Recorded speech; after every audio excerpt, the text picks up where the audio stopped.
Chicago, 2011. A cop is murdered. Police and prosecutors swear they have the trigger man. He swears he didn't do it. How far will each side go to prove they're right? Like it's just one bombshell after another, where you're like, what? The story of a PlayStation, a brain-eating amoeba, and the relentless pursuit of justice. Off Duty, out now. Listen wherever you get your podcasts. Howdy, howdy, ho, and welcome to Fantasy Fan Fellas. I'm Hayden, producer of the Fantasy Fangirls podcast and your resident lover of all things Sanderson. And I'm Steven, your bookish internet goofball, but you can call me the Smash Daddy. And we are currently deep diving Brandon Sanderson's fantasy epic, Mistborn. But here's the catch. Steven here has not read Mistborn before. That's right, hey. So each week, you'll get my unfiltered, raw reactions to every single chapter. And along the way, we'll do character deep dives, magic explainers, and Steven will even try to guess what's next. Spoiler alert, he'll be wrong. Newsflash, I'm never wrong. Episodes come out every Wednesday, and you can find Fantasy Fan Fellas wherever you get your podcasts. Over 90 of the top 100 U.S. accounting firms trust Bill to simplify and secure bill pay. That's proven financial infrastructure built on over $1 trillion of secure payments. Visit Bill.com/proven for a special offer. Hello and welcome to the Psych Legal Pop podcast. This is a podcast where we talk about popular culture through the lens of an attorney and a therapist. I'm Brooke Brigham, I'm the attorney. And I'm Tess Brigham, I'm the therapist. And today we are here to continue our discussion of Seeking Sister Wife. This is Season 5, Episode 7, Seeking Answers. So before we start, we just have a couple of announcements, housekeeping, whatever. Well, first we want to make sure everyone knows we now have a Patreon. And we, on the Patreon, we have just one tier. It's an $8 tier. For $8 a month, you get a special bonus episode where we just kind of talk about stuff, random stuff, whatever's going on. That's every week. And then once a month, we do a special true crime episode. The first one we did was the Lover, Stalker, Killer. That's on there. So if you join, you can listen to that. And have you posted the next one yet? Okay. Burden of Proof. Burden of Proof is the second one. So that's on there. And we're working on what we're going to do, thinking about for next month. And then also once a month, we do a Ask Us Anything, where you can ask us questions about law, legal questions, legal advice, therapy questions, mental health questions, or just about us. So far, all the questions we've got have just been about us. Yeah, have been about wanting to know about us. Yeah. So you can ask whatever you want, and we're actually getting ready to record that for this month. So that'll be out soon. So if you're interested in that, please go to patreon.com/psychlegalpop. And also we wanted to announce that we have decided we're going to go back to Sister Wives, to covering Sister Wives, our Sister Wives Rewind. I think we left off on, was it season 5 or 6? 6. They had just gotten into the houses. Okay. The houses in Vegas. Yeah. So we've taken a break. We're thinking that we would start that up again after this season of Seeking Sister Wife is over, but we don't know how many more episodes there are. I've heard that there could be 7 more weeks. Yes. Which seems like a long time. It does. I don't know if people are really anxious to get back into Sister Wives or not. Maybe if you can drop us a note on Instagram or our email, psychlegalpoppodcast@gmail.com, and let us know if you want it sooner or if you want to wait a little longer. I don't know. A lot of podcasters have already gone back to it. Not a lot, a few. And then there's others who are planning on going back to it. I know, like in May and, up very soon. Yes. Which is, that's what's happening. That's what's happening. Yeah. Just FYI.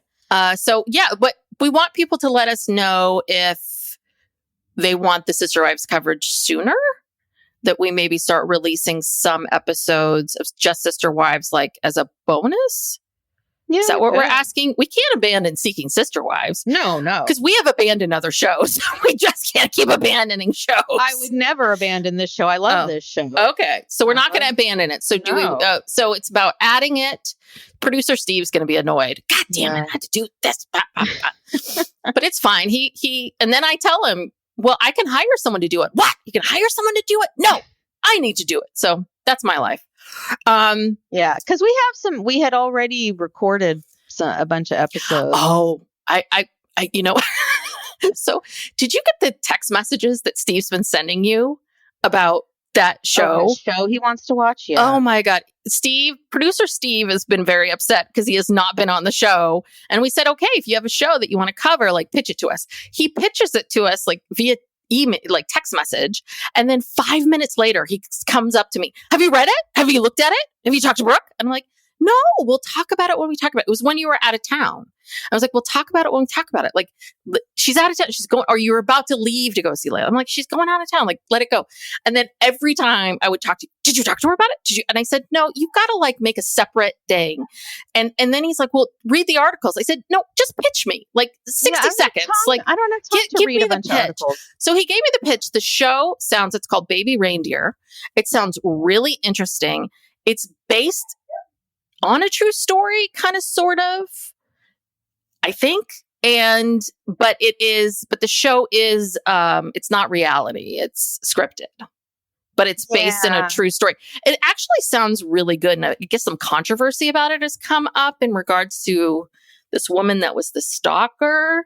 So, but he's, oh God, you've got to tell him what you want to do. He's driving me crazy. Okay. Well, I have to look into it further, but the little that I know about it, I don't know if it's really what our audience is into. Cause like you said, it's not reality. It's not documentary. It's just, scripted kind of thing. And then several episodes. I don't know. Scripted is hard, we've done. But we just did one season of just like that. Yeah. And I felt like that was a little harder. I do think it's a little harder when it's scripted. Do you know what I mean? To talk about it. To talk about the things that we like to talk about. Yeah. Do you know what I mean? Yeah. I don't really think it fits our model here. Sorry, Steve. I was trying to get him to pick some kind of an interesting documentary about music because, he's really into music. Mm-hmm. But I don't know. Yeah. Anyway, we'll talk about that later. So let's get into this episode 7. So real quickly, we can dispose of a couple of these families. Yes. Becky and Ryan return from their stalking trip. Yes. To go see Stephanie. And, they're still complaining, boo-hoo. Mm-hmm. She did them wrong. And oh, she's just such a terrible, terrible person because she does not love me, or she led them on, or whatever it is. It's like, okay. Yeah. And nobody feels badly for you. Okay. No. Because we've seen how you've treated Stephanie and crossed boundaries with her. And, I'm Team Stephanie. Yeah. Yeah. Like, and we're alone.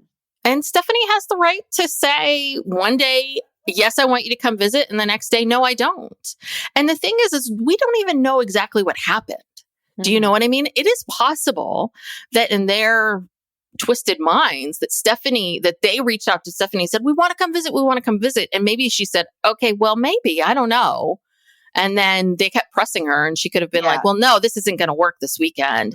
And then they show up. So I bet you that's what it was. They were pressing her like, when can we come see you? And she probably said, okay, well, maybe this weekend.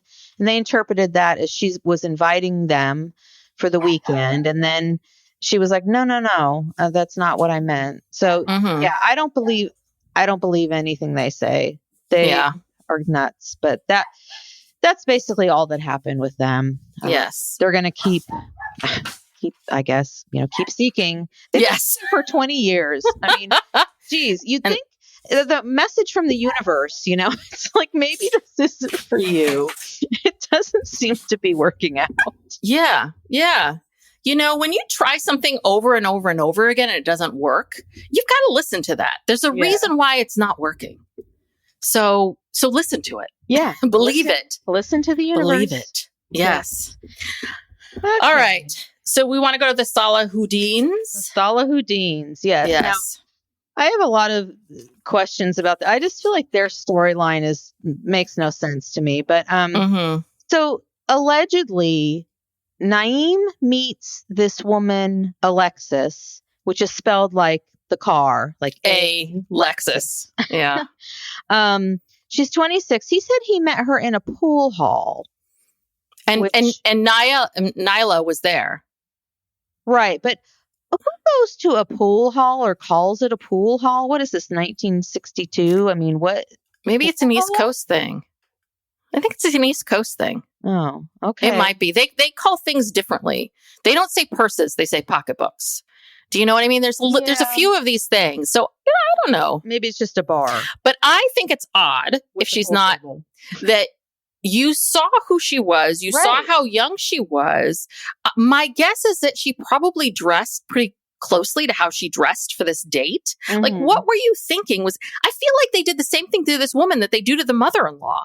It's a little bit of, okay, you see who this person is, and then they show up and give you exactly who they are, and then you're mad at them for it. Complain. Yeah, they're talking about how immature she is and this and that. And it's like, okay, well, then why were you attracted to her in the pool hall? How was that any different? How did she show up there any different than she showed up today? Yeah. That makes no sense. That makes me think that this is fakery, that he didn't meet her in a pool hall. Because, his big thing is, I want to meet people in person.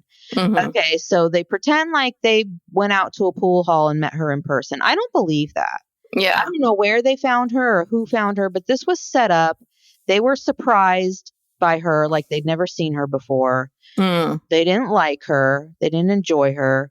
And I don't think she did anything wrong. I mean, she's 26. She was just kind of acting like she's 26. I don't know why she agreed to go on this date, and I don't know. I mean, her outfit, okay, she was wearing like a short skirt and a t-shirt, but it wasn't a nice place. Yeah, and it also wasn't so like shocking. Oh my gosh, how dare she wear this here? It's a little bit like, she's young, and I think the places that she goes, she's not going to sit on a bar stool like that. She doesn't care. She's out and about, and she's not worried about her skirt, because you could see they kept putting things on her lap, like a purse and other things. Didn't think she was going to have to sit on a bar stool. Yeah, in front of a camera. She probably thought she'd be sitting down, but it was not. They called it a winery, but this is not like some luxurious. I think it's a place that sells wine, a wine bar. And then they were very snobby about her taste in wine. And she's just kind of joking like, oh, I like the pink stuff. I think it tastes pink. I think it's this. I think it's that. Again, young or not, okay, she's not a wine person. Not her thing. She's not paying attention to it. She doesn't want to talk about it the way the two of you do. And then Naeem goes to the bathroom, and this gives Alexus and Nyla. Oh God, why can't I think of her name? It's not Nala.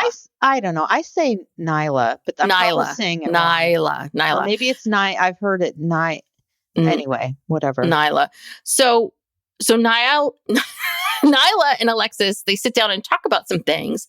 And Nyla is offended because Alexus thought she would be having more one-on-one time with Naeem. Now, really what Alexus was doing, was my interpretation of it, was, oh, so we would do this first, and then we would all hang out, just the three of us together? Oh, okay, that's interesting. I thought maybe he and I would spend some time together, just the two of us. And then all of a sudden, Nyla is like, dun, dun, dun, dun, dun. She's upset. And it's like, hold on. She's asking questions. I think I would say the exact same thing, because that's what I would think. If she's new to this lifestyle, new to all of this, she doesn't know what the ground rules are. She doesn't know what your ground rules are. And she doesn't know what the ground rules of these kinds of relationships are going to be. And I don't think it's a huge red flag that she's asking questions. Well, and I don't even think she knows why she's there. I feel like she was approached by TLC and said, hey, do you want to be on this show? We'll pay you, $200 a day or whatever. And come on this show. And, there's this couple, and they're kind of looking to meet new people, or I'm sure they were very, very vague. Yeah. And she didn't know, she doesn't think she's signing up to be in a polygamous relationship or no, They just found her somewhere and put her there because Nyla and Naeem can't find someone themselves. Maybe they should get together with Becky and Ryan. The Ryans, Becky and what's his face? I've forgotten his name already. What's his name? Justin. Yeah, did I say Ryan? No, their last names are Ryans, but I guess Ryan is Justin's real middle name. But yeah, I just felt like, God, they were really piling on and they're doing this thing that a lot of my clients do on dates, like especially first dates, where they get there and they're like, okay, so what do you want? Yeah, what do you want out of what do you want out of this relationship? What do you want? What are you looking for? And it's a little bit like Shane, he does that. And it's a little bit like, you've got to get to know the person. And their attitude is, well, but I don't want to waste my time. I don't want to waste my time, even having a conversation with someone unless I know what it's going to get. And it's like, well, hold on a second. That's not how life works. No. You need to first meet the person, get to know the person, get interested in the person. And then you can ask yourself the question of, do I want this to be more? Okay, let me go ask them about that. Do you know what I mean? Yeah, Nyla is very, very, very controlling. Like, that's why she wanted to control. She wanted to vet these people online. And then when she was sure that she liked them, then she'd get Naeem involved. And yeah, these people are so unrealistic about how life works. It's like when you first meet someone, they don't show up like right away as their real authentic self. They show up with guarded and, curious, but, holding back, and you got to like get through all that and break down those walls and build trust. I mean, the thing is that to say to someone what you want in a relationship, like, I am looking for this. This is who I am. This is what I want. That's very vulnerable. Mm-hmm. And so you have to build trust with someone. Right. Trust without vulnerability, vulnerability without trust. It's doesn't work. And so, build trust with someone, build some kind of something with them, and then ask them these questions. And this is why I think, this is my theory now. I really do think Naeem steps out on her a lot. Mm-hmm. I think he cheats on her a lot and has over the years. And I think she does not want to break up her marriage.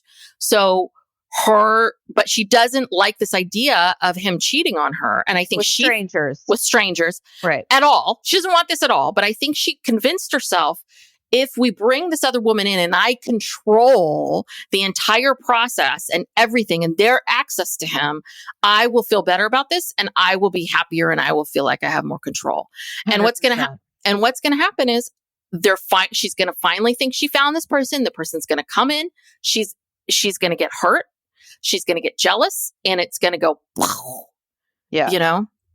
I just don't think it's good. No, you could see the look on her face. Like every time, every time something kind of doesn't go her way, you can just see it on her face. She gets very verklempt, and then she tries to regain control. And this is all about her mitigating this because she doesn't want to leave her marriage. So, anyway, here we are. We're 7 episodes in. They have accomplished nothing. Becky and Justin have accomplished nothing. Well, it's kind of the opposite, right? They're so Becky and Justin are desperate for someone. At least, these two are less desperate. I don't know. They all seem kind of desperate. But anyway, thank God we have these other families. Thank God we have the Davises. Yes. So they should have just called this episode "The Unraveling of the Danielles," because it's really both Danielles are falling apart. Yes. So I don't know how much time has passed since, April told Danielle, okay, well, we don't have to move so fast. It's been a couple weeks. She said a few weeks. Okay. A few weeks. So keep that in mind, everybody. That's a few weeks. You just had the folding laundry conversation. You basically waited the length of time of like a vacation to then decide, okay, you ready now? You ready now? You ready now? Can you hear me now? You ready now? Yeah. Ugh. And so to loosen her up. This is their kind of foreplay. They go to this smash room. Oh God. And aren't those things so 2018, very 2000 and whatever. It's just like, do we still have these? Apparently, which I think is a really good, and I was looking at it and it's like, they don't clean anything up. Like all of the smashed stuff is all around everywhere. I thought that each time someone left, they cleaned up all the shards and then brought in new stuff. And I'm like, this is quite a little business. Like you just get you just dumpster dive for crap that people can smash. You find an empty building. You just have everyone sign a liability waiver. You make sure they've got, they can't wear open-toed shoes and protective gear. They have to wear a hard hat. And they have to wear a hard hat and give them some bats. And there you go. That's a business. Well, I forget what podcast I was listening to where they were, one of the hosts was saying that they have been to one of these smash places, and actually you pay a fee to be able to smash certain things, but they're usually kind of small, boring things. But if you want to smash something really big, like a big TV or, something really good, you have to pay extra. Oh, okay. So that's how they get you in there. Because, it's not that fun to smash like a little mug. You want to smash something big and have glass. I don't know. A set of plates would be fun. Like just toss them, throw them. Yeah. I don't know. Well, Danielle was quite into it. Yeah, she was. She was. Yeah. And then Jen joined her. And they smashed things together, and they were saying weird things like something about like, fuck the patriarchy, or men are a menace to society. What? What are you? Okay. Are you guys talking about Nick? Who are you talking about? Yeah, I don't know. I think this is all part of April's larger plan, Yeah. to make her think that this isn't bringing someone in new. I feel like this is her angle. Bringing someone in new, Danielle, is about empowering us. Empowering women. Yeah. It's about empowering us. So fuck the patriarchy. Let's here we go. We're all together. We're sisters, right? Yeah. Yeah, you're right. This is more manipulation. Yeah, the more every episode that goes on with we realize how much April is really, she's the leader. She's kind of scary. She's the mob boss. I think she's mob boss. Yeah. She also runs what's his face? Nick, who we haven't seen in a while. It's been a few episodes since we've even seen him. And I thought he was supposed to be the man of the house, but he's not. Who was it? I don't know if we should announce that we have a special we have an episode with some special guests coming up this week later. We'll make it a surprise. But one of them was opining about how they think that April, like Nick, is on some kind of disability because to have like a traumatic brain injury, or you know what I mean? Like he got into an accident. And there was quite a backstory. There was quite a not all together there, and he's probably on disability, and somehow April got wind of that, and this is part of her because that's income, Yeah. Oh yeah. And so he sits around. They collect his disability check, and then she recruited Jenny, who worked with her, and then I don't know where she met Danielle, can't remember, but anyway. Yeah, she's recruiting people, and she's pissed because Danielle is like taking too long to. Danielle's pushing back, and she's effing up the plans. And April says this while poor Danielle is in there smashing things innocently, not knowing what's going to happen next. Innocently smashing things. She's saying, "Well, I'm hoping that this will help loosen her up." And I'm worried. And what she says is, I'm about expanding the family. She wants to talk to April. April wants to talk to Danielle about expanding the family. And she's worried because last time, this is April's words, the last time they brought it up, Danielle moved out. And I'm like, hold on a second. That's not exactly what's going on here. And it is, you could see she's slow. This is how she sees things. It's like she's slowly, very slowly, guilting Danielle and making it seem like this is Danielle's problem that she needs to get on board with, right? Versus anybody else addressing it. Yeah, so. and to only wait 2 weeks, like she thinks that's enough time for Danielle to adjust. Yeah, a couple weeks A couple weeks. And each one, I think they go out there and film them like every couple weeks. So this is what we're seeing, like a couple weeks later, a couple weeks later, a couple weeks later. Yeah. You know? So then they're all sitting at the table and they went to lunch. Okay, yeah, they left the Smash place. They're sitting at the table. And is this when April? So I forget what exactly April said. She just asks Danielle if she's ready to start dating. And this is Danielle's response. Yes. Is that a resounding? I swear to God, at one point when she said yes, I had to go back because it sounded like no. What it was because I was looking at the closed captioning, she said, yeah. But I swear to God, I heard no. And then I was looking at her body language to see, like, did she do that kind of classic, head nod the head, but say yes, but, really go like this. Yes, yes, yes, I'm thrilled. And their heads shaking no. Yeah. What they did with all of those R. Kelly videos when he would interview about what's going on with his life. These body language experts. He was that was a whole other thing. But she seemed like that is not a resounding yes. No, it's not. That's a bullied yes. It's a bullied yes. And she and April waits until the cameras are on her and brings it up in front of the cameras. I'm sure that she lied to her and told her that they were going to go to the Smash place and then have lunch and just talk. And they just spring this shit on her. Yeah. Yeah. And then April pulls this whole thing out, which is, well, we're worried, Danielle. Like, we want to expand our family. We told you we wanted to expand our family. We told you this.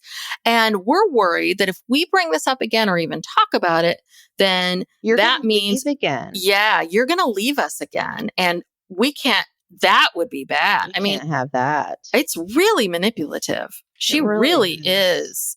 Not a good person. Does Danielle have any family or friends who can help her, who are seeing this, who she can talk to, who can save her? I mean, somebody save her. Yeah. Well, I don't know if she does. And that's the problem. I mean, this is right. This is how predators pick their victims. You pick people that are in vulnerable places. You pick people that you can manipulate and control. And that's why Danielle getting money together to get an apartment was so alarming to them. Yeah.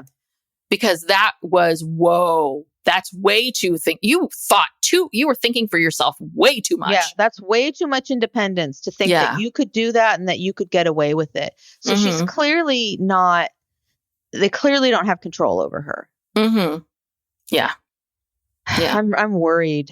Yeah, I am too. Really worried about Danielle seems very, very sweet. And the fact that this is her first relationship. And it's like, gosh, is this really? Is this what you want? She's only 24. Yes, yes. She keeps reminding us. Yeah, she's young. And she's a very young 24. I think I was a bit more mature than Danielle was at 24. She's a very young 24. Yeah. So. Agreed. All right. So the finale. The finale. Psych Legal Pop. We'll be back after these messages. Hello, this is Tess Brigham, one half of the podcast Psych Legal Pop. When I'm not podcasting with my sister and analyzing pop culture, I'm a speaker who talks about mental health in the workplace. In today's post-pandemic hybrid working world, mental health matters more than ever. I specialize in empowering organizations to retain their valuable employees. I understand the unique challenges facing young adults in today's world, and I'm here to bridge the gap. So head over to my website, www.tessbrigham.com, to learn more about my speaking services and how I can help your organization reach new heights of success. Let's revolutionize your organization's approach to mental health and employee retention. Visit www.tessbrigham.com to explore how we can collaborate. Chicago, 2011. A cop is murdered. Police and prosecutors swear they have the trigger man. He swears he didn't do it. How far will each side go to prove they're right? Like it's just one bombshell after another, where you're like, what? The story of a PlayStation, a brain-eating amoeba, and the relentless pursuit of justice. Off Duty, out now. Listen wherever you get your podcasts. Howdy, howdy, ho, and welcome to Fantasy Fan Fellas. I'm Hayden, producer of the Fantasy Fangirls podcast and your resident lover of all things Sanderson. And I'm Steven, your bookish internet goofball, but you can call me the Smash Daddy. And we are currently deep diving Brandon Sanderson's fantasy epic, Mistborn. But here's the catch. Steven here has not read Mistborn before. That's right, hey. So each week, you'll get my unfiltered, raw reactions to every single chapter. And along the way, we'll do character deep dives, magic explainers, and Steven will even try to guess what's next. Spoiler alert, he'll be wrong. Newsflash, I'm never wrong. Episodes come out every Wednesday, and you can find Fantasy Fan Fellows wherever you get your podcasts. Our All favorite. right. We always save the best for last. Oh, yes, the Merryfields. I know I had a tank top on earlier, but it was just kind of like, I don't know if I want to show my shoulders so much right now. It's very warm here. It's beautiful. But I had my black tank top on and I was ready to go. You're feeling yourself. Yes, I'm feeling myself. I feel like, a gust of wind came into my shed that I podcast in and told me that I need 5 husbands. Ugh. Wow. This is what I love about this. That's a lot of work. Yeah. You ever notice that there's no woman on this earth that's ever been like, I need to have 5 husbands? Yeah, I need a second husband. No. Women do not want, I don't know one woman who wants another husband. They don't want more They work. don't. They might take a wife. Yeah. I'd take a wife any day. Yeah. I'd love a wife. But not I'd a kill husband. for a wife. Yeah. But no, not a husband. And that's what I think is just hilarious about this. And I'm sure we've talked about this just about how, right? Women, the older I get, the more I understand why women just don't get married again when they've already had a relationship, they've been married or divorced. I'm like, yeah, I get it. I get why you want to be left alone. Mm-hmm. And you don't want this person interfering in your life. But men need women. Yeah. So yeah. And women, I think honestly, women don't need men. They don't. And the reason women get with men is if they want to have children, usually. Well, and unfortunately, right, because of what do we earn? 83 cents on the dollar. I mean, there's also there's the economic part of it. And if you want to at all be home with your kids or see your kids at all, right, you need a partner. Well, and somebody. The 83 cents on the dollar, that's for white women. Yes, that's true. So, Black and Latino women are making even less. Oh, yeah. The difference, I mean, look, I don't have it in front of me, but it is shocking to see the difference between what a Black woman makes and what a white man makes. Yeah, it's like, women, they make like 60 something cents on the dollar. It's disgusting. And Latina and Indigenous is like 50 something cents on the dollar. It's unreal. It's survival. And marriage has always, from the beginning of time, been a contract of survival when women couldn't go to school, couldn't work. Well, it was only 50 years ago that we could open up a credit card without a man. Right. 50. I am 50. Yeah.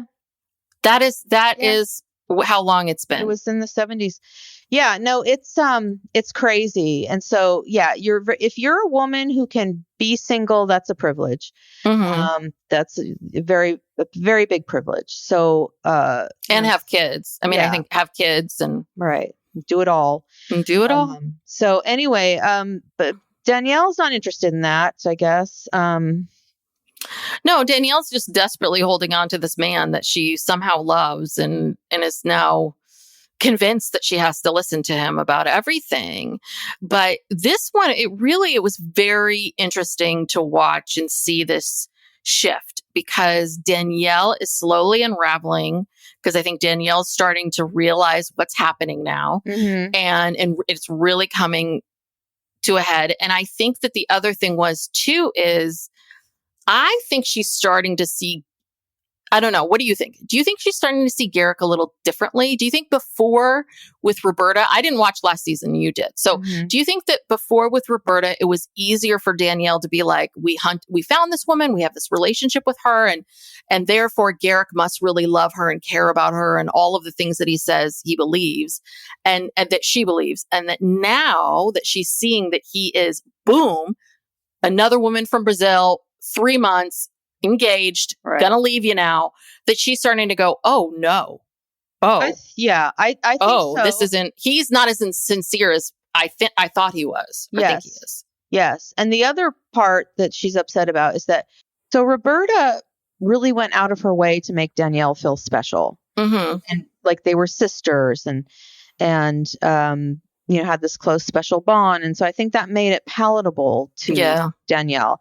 So now we find out in this latest episode that, I think Danielle was feeling this in Mexico, like wasn't feeling as close to her. And she said, I'm feeling scared, all that kind of stuff. And then Garrick got jumped all over her about that. So she, backed off of that. But she doesn't feel comfortable. The thing with Roberta was a long-term relationship, and it hasn't been that long. And he's been dating Nathalia for 2 or 3 months, maybe. And Daniel says 2 months. He's trying to say 3. But regardless, she's already skeptical about it. Then they get engaged. They come back. And Natalia's really not calling her, texting her, responding to her, just kind of ignoring her. And Garrick is claiming that, she's busy and, I haven't heard from her either. I think he's covering for her. I think he's talking to her on the regular. You think that's what's happening? I was also wondering if Danielle was like, I don't know. I'm wondering too if Danielle has too high of expectations because it seems like she wants people to respond to her right away. Like she's like, it's been a couple hours and I haven't heard from her. She said that like towards the end of the episode, it's been a couple hours and I haven't heard from her. And it's a little bit like a teenager. I mean, okay. So I don't know. I wonder if it's, I wouldn't be surprised. Your theory sounds correct. But I do wonder if Danielle also has these really high standards for, or expectations, right? I think for how she's going to be. And it's a little much. I mean, listen, Nathalia didn't want to kiss you on the lips in Mexico after you gave her the vagina jewelry. Right. The vagina necklace. I want to go back to that. I was a little surprised because, the first few episodes, Nathalia was being very skeptical, and saying, I don't think God would want Danny to be unhappy. And, we were both saying, geez, I don't know if this is going to last. I don't know if they're actually going to get engaged. And a couple days go by and then boom, all of a sudden they're engaged. And I was like, well, what happened to all of Natalia's doubts? And maybe she was just doing that for show. She seems I think she's really into Garrick because, we'll talk about this later. Let's back up a little bit. Okay. Let's back up to, they are back after the trip and Danielle's family comes over to their house. There's, Sam and Samantha and then Danielle's parents, and they're there to, debrief and talk about their trip. And they tell them that, oh yeah, we got engaged. And, Sam and Samantha are just, they're just flabbergasted. And I don't even know. I mean, they don't know what to say. I don't know what to say. They're like, what? Yeah. You've known her for 2 months and you just went through this whole thing. And this is just like Groundhog Day, like happening. We're like, what? Why? And Garrick just keeps reverting back to God. This is what God wants. This is what God told him to do. And he can't go against God. Yes. No. What God wants, God gets. And that's just how it is. That's right. That is how it is. When you feel a breeze, when you're in the garage, you do whatever that breeze tells you to do. Yeah, get going. Yeah, no, they are like they're stunned. They are truly stunned. They don't know what to say. And everybody, like Sam, and I'm sorry. So those two people, those were Danny's parents? Not Garrick's. Okay. Right. So I'm sorry. So male Sam is the brother of Danielle. Right. Okay. So do we ever see Garrick's family at all? I don't recall ever. I could be wrong, but I don't recall seeing Garrick's family. I mean, we meet one of Garrick's friends who seems very normal and very with it. So you're kind of like, how are you friends with Garrick? Like, how does that work? I don't know. On the first season when that the Merrifields were on, when they went to Mexico, they went to Cabo to see Roberta. Danielle's parents came with them.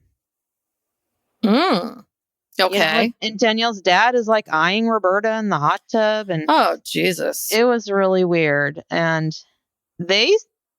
either they just want the free trip and want to come along, or because they don't really say anything. It's not like Sam and Samantha who are like, are you kidding me? The parents are pretty silent about it from what I've seen. But interesting. Yeah, they are. Yeah. And then Garrett goes on that bike ride with his friend. And is that when he says that he's going to go back? He's going to go to Brazil to spend time with Nathalia. And then, wait, sorry, real quick. Then there was talk of this prenup. Like, didn't they ask the parents, and Sam were like, well, are you going to have her sign a prenup? Right. But because he's sorry. I was going to say, somebody reminds Danielle that she's no longer legally married to Garrick. Yes. I can't remember who it was. Sorry, Sam. Probably Samantha. Probably. Yes. I was going to say, I think it's the sister-in-law. Right. She's no longer married. And I'm like, aha. Yes. Very good point. Yes. And they're asking about what is Nathalia going to do for work, and Garrick is saying, well, he makes it sound like she can just come over here and just be a lawyer over here. Yeah, and it's like, it doesn't work that way. First of all, she doesn't speak a lick of English. Yeah, so she's got to learn English. She's got to learn English, unless she's going to just have all Portuguese clients. But again, the law and all the forms and that's all in English. Now, I have met in my life a Brazilian woman who came to this country, was a lawyer in Brazil, came to this country, and then became a lawyer, learned the language, and then became a lawyer here. So it can be done. Yeah, but it can be done, but it's a tremendous amount of work. She has to take the bar exam. It's a lot. Which is in English. Yeah. They don't translate it. Can't use your translator app on the bar exam. Can you imagine someone there with a phone, an iPhone that's speaking to them? Yeah. So there's a lot of hoops she has to jump through. And we don't even know if she really, actually, it's neither here nor there if she's actually graduated from law school, because she'd have to start over from the beginning anyway. But I sort of have some doubts if she's even, a lawyer in Brazil. I don't know. They're absolutely right. There's this, this is a bit of like what happened in the Real Housewives of the OC, where remember that one, Tammy's ex-husband, and remember the daughters and OC Angels and those two blonde daughters. Like, I think it was season 3. Tammy Knickerbocker. Season 3, we learned that Tammy Knickerbocker's ex-husband, who's the father of these two girls, died suddenly, and he had remarried a much younger woman from Thailand. And I think the father died thinking, well, my new wife will take care of my daughters. And then sure enough, once he died, the new wife was like, I don't know you. Yeah. Like, what do I owe you anything? And so now the girls were completely cut out, which is, that whole tale, their whole story is just so awful. But yeah, that could really, really happen. If something happened to Garrick, you're out. You're out of this house. And I wonder, when they got that fake divorce, was there any kind of agreement that, is she on the title to the house? Or he probably said something to her like, oh, well, don't worry, I'm staying with you, and, we're going to grow our family. And so sister will take care of you. Yeah, we don't need to put your name on any of this stuff. We're just going to, it'll all be in my name and whatever. So God knows what the finances are. Oh, yeah. Of these people. And every time I think about how she divorced him. Yes. She sat there in court and lied and said that her marriage was irretrievably broken, and what a scam. How did she get away with that? And they filmed that. Yeah. Why wasn't she prosecuted for that? That's like perjury. So, I think it's low on their list of things they got to deal with. Bigger problems. But she did it on national TV. Yeah, she did. She really did. Anyway, she's up the creek without a paddle, as they say. And so everyone's just like, oh, God. And so then now then he goes on the bike ride with his friend Bill. And they just, basically goes into the whole story about how he wants to spend a one-on-one time with Nathalia, and he's going to Brazil, and they're going to get married, and this is what they're going to do, and then they're going to apply for this marriage visa. And Bill's asking some thoughtful questions about Danielle and how this impacts her, and it goes all over Garrick's head. Like, he really does not. He either doesn't get it or really doesn't want to get it. No, one of the two. Like, he really has zero respect for Danielle at this point. Yeah. So then we get the final scene. It is obviously being filmed by Danielle on her cell phone. One night she and Garrick get into it, and she's been trained, as her children have, by the producers, to whip out a cell phone if something goes down and we're not here. So they're fighting. And you know how normally Garrick is like, oh, well, yeah, well, at the time when God came to talk to me, I had to take that very seriously. That's how he talks, like all the time. Okay, well, this night he's like, why are you getting mad at me? I don't know. I don't know why she's not calling you back. And why are you getting mad at he's yelling at her. She is yelling at him, talking about, Nathalia hasn't called me back, and she doesn't care. So they're having this argument that's completely out of character for how they normally are. So now we know, okay, well, not like we didn't already know that Garrick is just a big old fake. Yeah. So they're having this argument that's like, whoa. Yeah. And he's so I don't know if they brought it up during this argument or not, but basically he is going to Brazil to be with Nathalia for a month. Yes, and marry her. Yeah, without Danielle. Without anybody. He's going alone. Wow. Yeah. They've been back a month. Again, doesn't he work with the brother-in-law? Like, I would be pissed if I was that brother-in-law. I'm like, you're leaving again? Yeah. You've got to be kidding me here. I'm not holding up this whole business without you. So I don't understand what's going on there and what that money. Is Garrick have like a trust fund? Like, is this what's happening here? He has a trust fund, and so Sam puts up with him because it's like, his money is an influx and we need it, and he doesn't do anything anyway. Or is this why? Look, Sam is financially dependent on him. He works for him.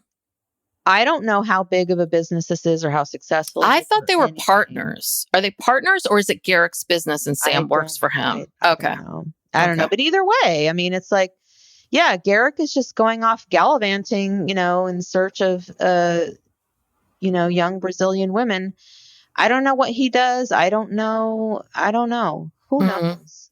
Someday the truth will come out. But yeah, it's really, I mean, to be able to take, I don't know, a week off and then leave it, come back for a month and then take a whole month off and all of this, like that's not someone who's working a 9-to-5 kind of job. So or even then someone who has a successful business. If you have a successful business, you can't do that kind of stuff. But the best is Garrick tells us more about women. He's really educating us on what we think. And he says women, according to Garrick, they're emotional and nurturing, but, and they're more vulnerable to having thoughts. But then, all of these vulnerable thoughts that we have, these nurturing emotional thoughts, we just let that, essentially we just let that just run us, control us, in that way.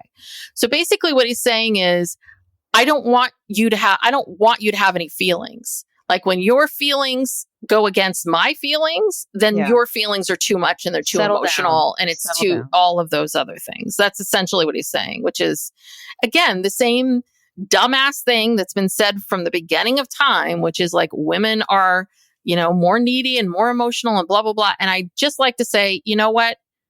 Try growing a person in your body for 9 months, giving birth to it, and then raising it while you're doing everything else in the world. And taking care of, possibly taking care of a man's needs too. Yeah. And maybe his parents. Yeah. And maybe you're her parents. Yeah. We all know that women do the majority of caregiving, housework, like all of the default parent stuff where you're the Mhm. one who makes the doctor's appointments and you're the one who makes sure that, all these little things happen and get done. And, Mhm. Yeah. Yes. Garrick Absolutely. how has he gotten away with this? Well, if you think women are so emotional, why do you want 5 of them in your life? Right. In your house? It would be that seems like a lot. Like, No. why would you want all that? Why would you want to be with a woman at all? Like, why would you even want a wife? If you don't want to deal with that and you just want to have sex with women, then just do that. Yeah.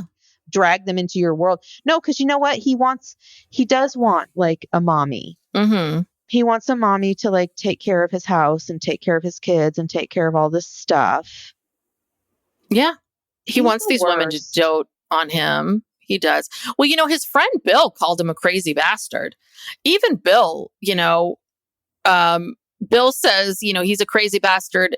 And Bill did Bill say this or did I just write this down? Doesn't believe God told him anything. I think Bill thinks Bill that did say that. Yeah. Okay. So Bill thinks that Garrick's full of shit. Right. And he sees that. And so it's like, you're not really fooling anyone, Garrick. No, like everyone sees what you're doing. No one in your life is on your side. Yeah. And now Danielle is not. And the one person who was slightly on your side is not on your side. And the things that she was saying at the very end are really real and true, which is like, he's going there for a month and marrying her. What if he stays? What if he never comes back? Is this the end? I'm like, yeah, I would be worried too. But then we see scenes from a upcoming episode. Oh my gosh. Where he's now dating a woman who lives in Michigan who's Muslim. Mm-hmm. A Muslim, and then he's like a, fundamentalist Christian. Okay, how's that going to work? But anyway, then we see scenes where Nathalia is not happy about this. Mm-hmm. And that woman is living with them. Like all of a sudden she's like in the house with them. Oh. This new woman. She was like, it looked like she was wandering through the house. Well, she could have just been visiting them. Oh, I don't know. But even Natalia's like, whoa. Mm-hmm. Probably like just after he got back from a month with Nathalia, and he probably married her down there. Yeah. He gets back and he immediately got the apps fired up. Yep. Again, and immediately starts dating. And now she's like, wait a minute. It's like, I'm not even there yet. Mm-hmm. Yeah. Because I think it comes back to the same thing. I think he lies to Danielle. I think he lies to Nathalia. And I think he just lies. And he keeps thinking that if I tell them that God told me this, this would just argue with me. They can't argue with it. Well, at least Danielle, because Danielle's very religious, and I think she actually believes that. These other women, not so much.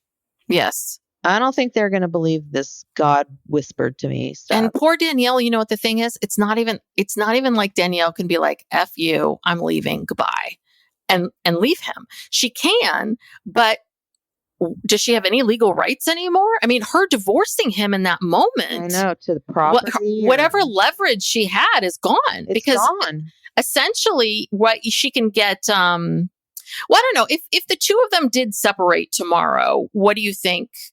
Is Colorado a 50-50 state? Well, but the thing is, when they got the divorce, because they got a legal divorce, that would have been the time that they would have finalized all the terms, the financial terms. So it's not like you can go back and be like, oh, wait a minute. JK, just kidding. Just kidding. Like, we did that, for a dumb reason, but now like I want to go back. No, when that divorce was final, they had to have something on paper, some type of a property agreement that says, you get this, I get this. I'm going to pay alimony. You're not going to pay alimony. How much alimony? Obviously, with the kids, with child support's a given. So if she left and she with the kids or whatever, she'd get child support. But she could have waived her right to alimony. Yeah, very, very possible. Because she thought, I wouldn't be surprised if Garrett told her that. Yeah, we're just doing this. It's a technicality. You don't need to. Don't worry about those because things. We're going to be together forever with God and our other wives, and this is just a technicality. It's just something we have to do to get Roberta to the United States, to get sister over here. So she probably waived her right to alimony. In terms of their real property and other assets, Who knows? Same thing. He could have convinced her, just I'm going to keep this in my name, because I'm the man of the house. And, I'm going to be, managing this anyway. So, but don't worry. This is just a technicality.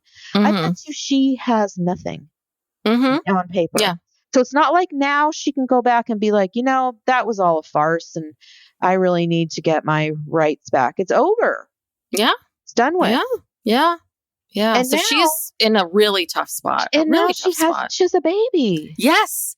And so now that makes it even, at least with her boys, the boys are older. Like she could go off and get a job and figure things out and support herself and, all of that. But yeah, you have this little baby now. Now you really need this dummy. And I wonder if did she get pregnant before he left for Brazil? After he came back from Brazil? Did she do it as a way to get some more power in the relationship? Maybe. It just seems odd. I've never heard them talk about having more kids. Yeah. It's always like, oh, yeah, we want all these wives, but yeah, I don't know about kids. So and definitely not kids with Danielle, right? Isn't the whole idea like you want to have kids with these new wives? Right. Spread your seed. Right. Part of what God's plan. Yeah. God told you that. So anyway, I feel for them. I'm telling you, this show should just have the Davises and the Merrifields and Ashley and Shane, who I love. We see them next week. And the rest of it, it's like Justin and Becky aren't doing anything. No, and they're not going to. And they're not very likable. No. There's like zero likability about them. And neither are and the Salahuddins, it's just like there's not enough there. Like you should have just told them there's not enough here. You're out of the show. Like, here's whatever fee we agreed on. Bye. Why even feature them? Yeah, I feel like TLC feels compelled like they have to have at least 4 or 5 couples. And it's like, no, you don't. Well, and maybe they also wanted diversity. Maybe. But I could have a whole show with just the Merrifields and the Davises and Shane and Ashley. They are fascinating. These other two, they're not interesting. And I know they are trying to find diversity. And I think they're trying to find diversity, maybe diversity and diversity of couples in the background, because the Salahuddins are Muslim. Right. So that is different and new and okay, but God, help them date or something. They're real duds. Like they're really bad at Becky it. And I don't know who's worse, Becky and Justin or Naeem and Nalia. I don't know. They're both bad at this. Maybe they should all get together. And maybe they could swap wives. Becky and Justin, in 20 years, they found one woman, this Stephanie, who was willing to be in a relationship with them, and they scared her off. Yeah, and they stalked her. Years? Yeah. And then the other two, I think this is just, I don't think they're truly polygamous. Like you said, I think that, I think Nyla just found Nyla. Yeah. I think she found some sort of loophole. Yeah. And I think they're really experimenting with this. And I wonder if they signed up for the show when they were really hot for all of it. And like, since that time, it's been like one bad thing after another. And so anywho, what a show. Next week looks insane. I love it. So I can't wait. And I can't wait to see that Ashley and Shane stuff, because it sounds like Shane's actually speaking things out loud that we're all thinking, which is, what if she loves someone? She loves this woman more than me. It's like, yeah. You should be worried, Shane. And why is Shane, what is his health? Oh yeah. What's his big thing? You just drop that on us. You can't just drop that and leave. You need to tell us what's happening. Oh, I love this show. Yes. All right. Thanks for joining us. Again, like we said at the top of the show, check out our Patreon if you're interested. We're also on Instagram and TikTok at Psych Legal Pop. And if you're not already subscribed to the podcast, please subscribe and give us a 5-star rating if you're so inclined. If not, it's fine. You don't have to. All right. Yeah. And spread the word of Psych Legal Pop all through the lands. Tell a friend, tell 2 friends. Yeah, and if you go on Patreon, I selected it for people to be able to listen to like a 5-minute preview, so you can preview some of the shows and see like, do I like this or not? So Yeah. All there right. you go. Thanks so much. All right, Next time. bye. Bye.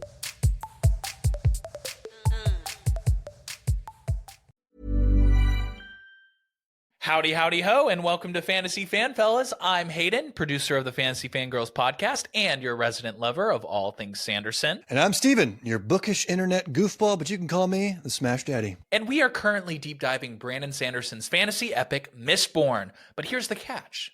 Steven here has not read Mistborn before. That's right, hey. So each week, you'll get my unfiltered, raw reactions to every single chapter. And along the way, we'll do character deep dives, magic explainers, and Steven will even try to guess what's next. Spoiler alert, he'll be wrong. Newsflash, I'm never wrong. Episodes come out every Wednesday, and you can find Fantasy Fan Fellas wherever you get your podcasts. Over 90 of the top 100 U.S. accounting firms trust Bill to handle bill pay processes. Why? Because our tools are built on over $1 trillion of secure payments. We're not just moving money. We're powering financial workflows for 500,000 customers. That's a level of expertise you just can't fake. Ready to talk with an expert? Visit Bill.com/proven to get started and grab a $250 gift card as a thank you. Terms and conditions apply. See offer page for details.